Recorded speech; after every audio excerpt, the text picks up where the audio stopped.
네, 안녕하세요. 서울 H치과 한광욱입니다. 다음 케이스 리뷰를 해보도록 하겠습니다. 이 환자는 13세 여자 환자이고, 여기 사진에서 보시다시피 앞니에 삐뚤삐뚤한 것과 그리고 앞니에 돌출을 주소로 내원을 하셨습니다. 이 환자에서 우리가 해볼 만한 질문은 두 가지 정도가 있습니다. 하나는 오른쪽과 왼쪽 중에 어느 한쪽만 많이 삐뚤빼뚤한 경우에 어느 한쪽만 교정하면 안 될까요? 라는 질문입니다. 사실 많은 분들이 이런 질문을 하기는 합니다. 그래서 이런 경우에 어느 한쪽만 이를 뺀다거나 그쪽만 브라켓을 붙여서 교정을 하면 될까요? 라는 그런 질문에 대한 대답을 좀 하려고 하고요.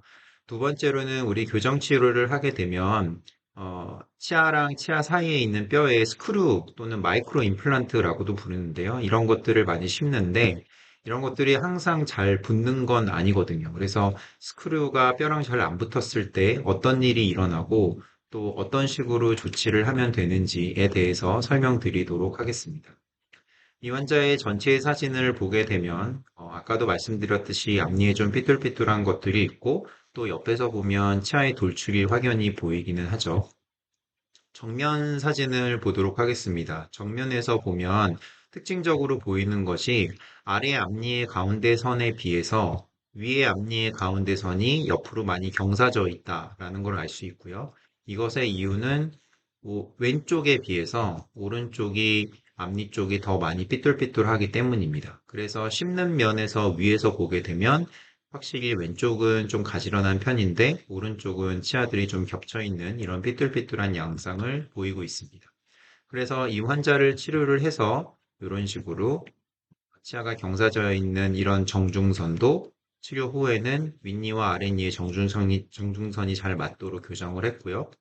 그리고 정중선이 잘 맞는 것도 중요하지만 어, 윗니와 아랫니가 만나는 평면, 이걸 우리가 교합평면이라고 얘기를 하는데, 교합평면에 대해서 이 정중선이 수직으로 떨어지도록 해줘야 웃었을 때나 말할 때 훨씬 더 자연스러운 그런 치열을 보일 수 있게 됩니다. 자, 이제 옆면을 우리가 좀 보도록 하죠. 분명히 이 환자는 왼쪽에 비해서 오른쪽 앞니가 더 많이 삐뚤삐뚤했음에도 불구하고 어금니의 관계, 그러니까 앞니의 뒤쪽에 있는 작은 어금니나 큰 어금니의 관계를 보면 굉장히 대칭적인 양상을 보이고 있습니다. 뭐 어느 한쪽이 위쪽이 아래쪽에 비해서 더 많이 앞으로 나갔다던가 그러지 않고요. 양쪽 다 어금니의 전후방적인 관계가 동일하다는 거죠. 그래서 이 환자를 치료를 했을 때는 역시나 마찬가지로 어금니의 관계가 대칭적인 이 대칭성을 그대로 잘 유지하도록 이런 식으로 치료를 했고요. 이렇게 양쪽의 대칭 관계, 어금니의 대칭 관계가 맞으면 앞니의 가운데서는 사실 자동으로 맞춰집니다. 그래서 아까 처음에 제가 드렸던 질문 중에 한쪽, 그러니까 위의 앞니에서 어느 한쪽이 많이 삐뚤빼뚤할 때 어느 한쪽만 교정하면 되지 않나요? 라는 그 질문에 대한 대답은 그렇게 하면 안 된다는 것이죠. 어금니의 양쪽의 관계가 대칭성을 가지고 있다면 그것을 그대로 유지하기 위해서는 양쪽 모두 똑같이 비발치를 하거나 똑같이 발치를 해야만 앞니의 가운데선을 잘 맞출 수 있게 됩니다. 이제 우리가 씹는 면을 좀 보도록 하겠습니다. 위아래 씹는 면을 이렇게 보게 되면 아랫니도 물론 삐뚤삐뚤하지만 아랫니에서는 왼쪽과 오른쪽의 삐뚤삐뚤한 정도가 상당히 대칭적이죠. 비슷합니다. 근데 위에서는 오른쪽 위만 많이 삐뚤삐뚤한 것이죠. 이제 치료 전과 치료 후를 비교를 해보면 어금니를 고정시켜 놨을 때 치료 전에 비해서 치료 후에 앞니가 많이 후방으로 이동한 것을 볼 수 있습니다. 이제 작은 어금니를 위나 아래 모두에서 다 뺐기 때문에 그 뺀 공간을 이용해서 앞니를 뒤로 잡아당기는 데 쓴 것이죠. 그런데 치료 전과 치료 후에 이 가운데선의 위치 변화를 좀 비교를 해보면 아랫니의 가운데선은 분명히 후방으로 이동을 하긴 했지만 어쨌든 가운데선은 거의 비슷한 정도로 이동을 했고요. 그런데 윗니의 가운데서는 원래 굉장히 경사져 있었는데 이제 정중앙으로 잘 맞춰서 돌아오는 것을 볼 수 있습니다.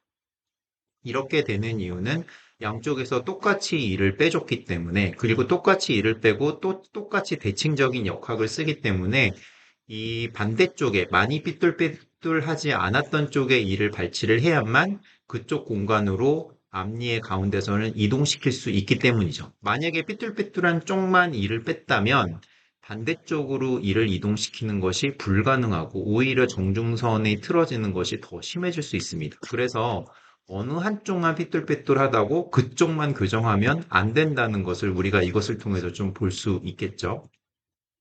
자, 이제 양쪽을 비교를 해보면 확실히 앞니가 후방으로 많이 이동하면서 돌출을 개선을 한 것을 볼 수 있습니다.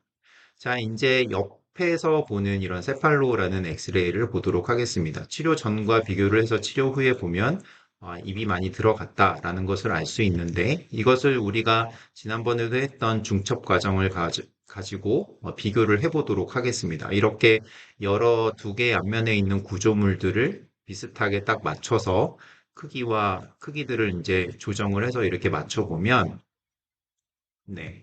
이렇게 맞춰서 동일한 수평선과 동일한 수직선을 그려보면 앞니가 어떻게 들어가는지를 볼 수 있죠. 이제 윗니와 아랫니, 또 치료 후에서도 윗니와 아랫니를 그려보고 이것을 다시 아래쪽만 크게 본 후에 중첩을 해보도록 하겠습니다. 이렇게 이동시키면 네, 치료 전에 비해서 치료 후에 상당히 많은 양의 후방 이동이 있는 것을 우리가 볼 수 있죠. 윗니나 아랫니나 상당히 많이 들어갔습니다. 그래서 이가 들어갔기 때문에 연조직의 변화도 볼 수 있죠.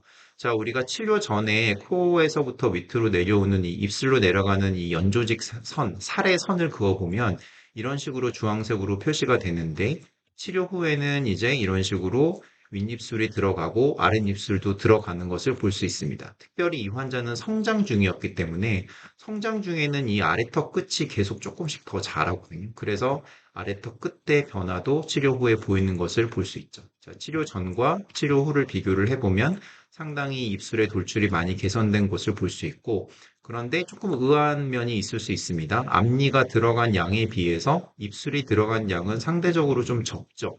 네, 이 연조직이 가지는 어떤 텐전, 그러니까 긴장도, 그리고 살의 어떤 두께, 또 살의 길이 이런 것에 따라서 개인별로 치아가 들어가는 것에 비해서 입술이 들어가는 정도는 다 천차만별일 수 있습니다. 그래서 우리가 교정 치료를 할 때는 중간중간 엑스레이를 찍어서 너무 많이 들어가겠다 싶으면 조금 덜 들어가게 한다거나 아니면 입술이 조금 더 많이 들어가야 되겠다 싶으면 조금 더 원래 계획보다 조금 더 일을 많이 넣는 방향으로 그런 식으로 우리가 좀 보정을 해주는 작업을 해줘야겠죠. 그래서 여러분들 교정 치료 하시다 보면 중간중간 엑스레이나 사진을 많이 찍게 되는데 그게 어떤 뭐 자료를 보관하겠다 그런 의미보다 그런 식으로 모니터링을 해서 조금 더 잘 치료하기 위해서 하는 것이니까요.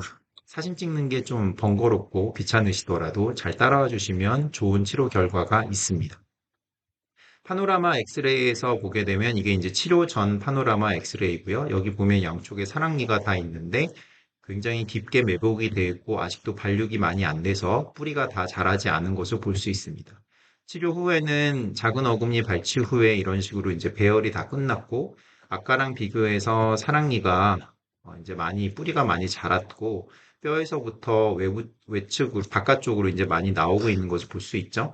이 환자는 이렇게 한 후에 이제 사랑니를 교정 치료한 후에 발치를 했습니다.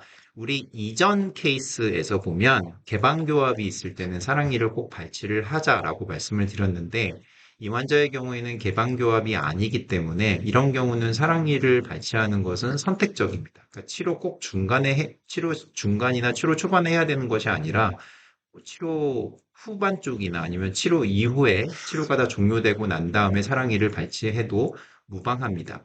자, 여기까지가 이제 치료 전후의 비교이고요. 다음 시간에는 이런 치료 결과를 얻기 위해서 어떤 치료 역학들, 어떤 치료 방법들을 사용했는지에 관해서 설명드리도록 하겠습니다.